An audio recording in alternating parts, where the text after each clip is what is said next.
Connecting the dots. I dropped out of Reed College after 6 months, though I stayed around for another 18 months attending classes that interested me. The story begins even before I was born. My biological mother was a young, unwed college student. She put me up for adoption, hoping I'd go to college-educated parents. But the couple who was supposed to adopt me changed their mind at the last minute. They wanted a girl. So my future parents, who were on a waiting list, got a call in the middle of the night. "We have a baby boy. Do you want him?" They said yes, without hesitation.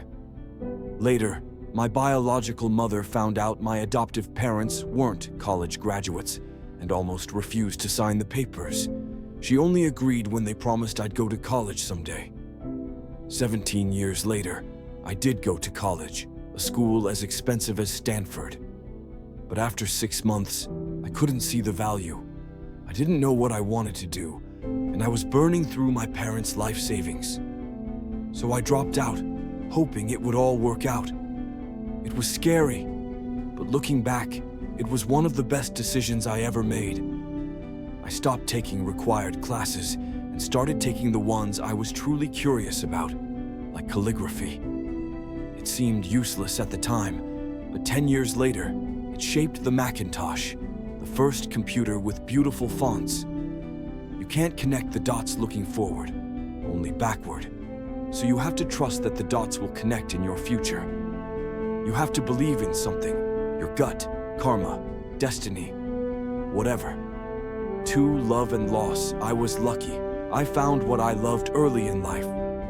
Woz and I started Apple in my parents' garage when I was 20. In 10 years, Apple grew to a $2 billion company with over 4,000 employees. We had just launched the Macintosh. I was 30, and then I got fired. How do you get fired from a company you started? As Apple grew, we hired someone I thought could help lead it. For a while, things went well, but eventually, our visions for the company diverged. The board sided with him. I was out.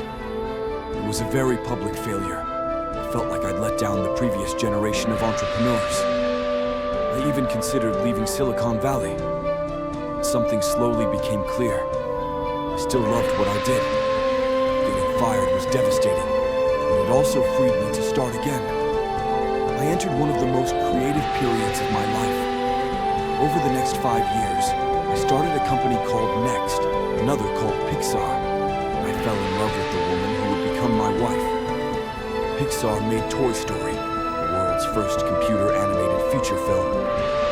Today, it's the most successful animation studio on Earth. In a twist of fate, Apple bought Next, and I returned to the company I had started. The technology we built at Next became the foundation of Apple's renaissance. None of this would have happened if I hadn't been fired. It was a painful experience, but life's medicine often is. Sometimes life hits you in the head with a brick. Don't lose faith. The only thing that kept me going was that I loved what I did. You've got to find what you love. That's true for your work and your relationships. If you haven't found it yet, keep looking. Don't settle. 3. Death. When I was 17, I read a quote that went something like, "If you live each day as if it were your last, someday you'll most certainly be right." That left a big impression on me. Ever since then, I've looked in the mirror every morning and asked, if today were the last day of my life, would I want to do what I'm about to do today? If the answer was no, too many days in a row, I knew I needed to change something. Remembering that you're going to die is the best way I know to avoid the trap of thinking you have something to lose. You're already naked. There's no reason not to follow your heart. No one wants to die. Even people who want to go to heaven don't want to die to get there. And yet, death is the one destination we all share. No one has ever escaped it.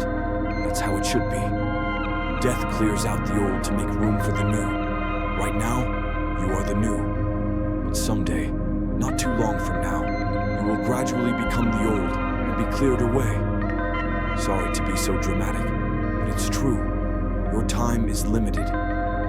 don't waste it living someone else's life. Don't be trapped by dogma, living with the results of other people's thinking.